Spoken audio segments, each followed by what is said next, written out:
War, as we will know, was a conflict between the armies of Bolivia and Paraguay, and wounded the area of South America known as the Grand Chaco, with the last from 1932 and 1935. An anecdote of David Crespo, he comments, that the soldiers from the Altiplano were quite ignorant of the why we fought, and were not even quite aware of the country's patriotic symbols.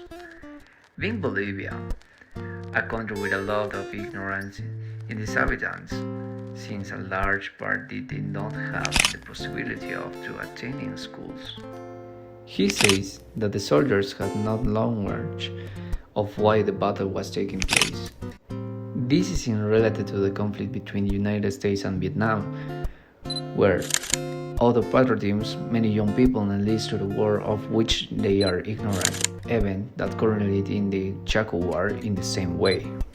David Crespo says that as soon as he was 17 years old, he was recruited for the war at the request of government, since every young man or old man who is capable has to attend the war because the country needs soldiers. The country recruited what it had and as many young people as possible on list. This means that many young people attend from the very young age. Romualdo Quiroz recruits that there was not good road to travel, and then he had to travel with Mola to Santa Cruz and from there Villamontes, where he fought, and recruits that he had to run from the side to side so that he would not be hit by the bullet. David Crespo recruits that begins was nice. One says goodbye to his lovers with the kids and to his relatives with affection, but when they arrive in Villamontes, this changed drastically, since the dead and wooden soldiers all over the floor and terrified the storage soldiers.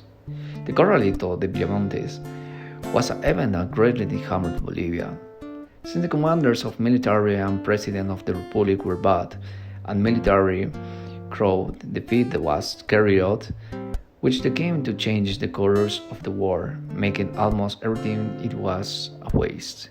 Julio Guzman Calvi mentions that it was forbidden not to take off one's shoes in the war. Neither is during the day or night, in order to us being prepared to the fight.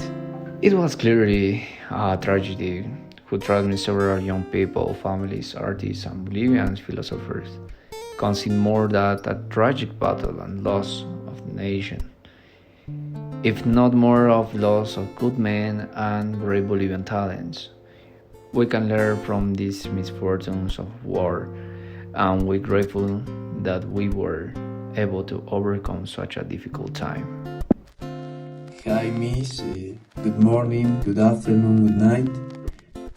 We are going to talk about the Chaco War and some historical facts and some anecdotes that we are looking for.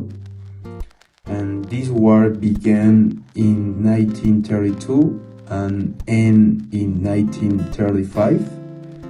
It was between Bolivia and Paraguay for the conquest of territory. This war was won by the Paraguay army that had better weapons and good combat strategies. At the beginning of the war, the Bolivian army had approximately 25,000 soldiers, and the Paraguay army had 85,000 soldiers.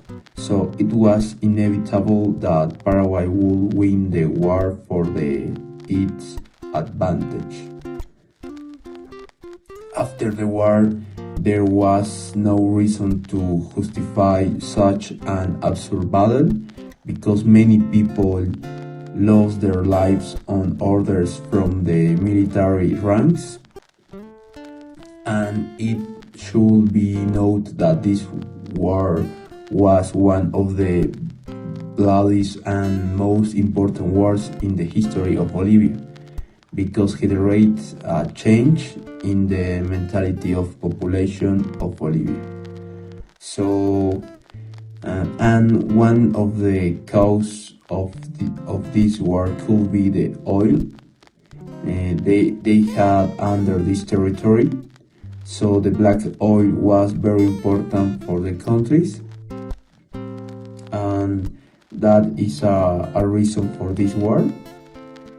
But if you really want to know about the history of this war, you have to visit the Chaco's combat sites and about the all anecdotes and stories of each soldier. Thank you so much for listening.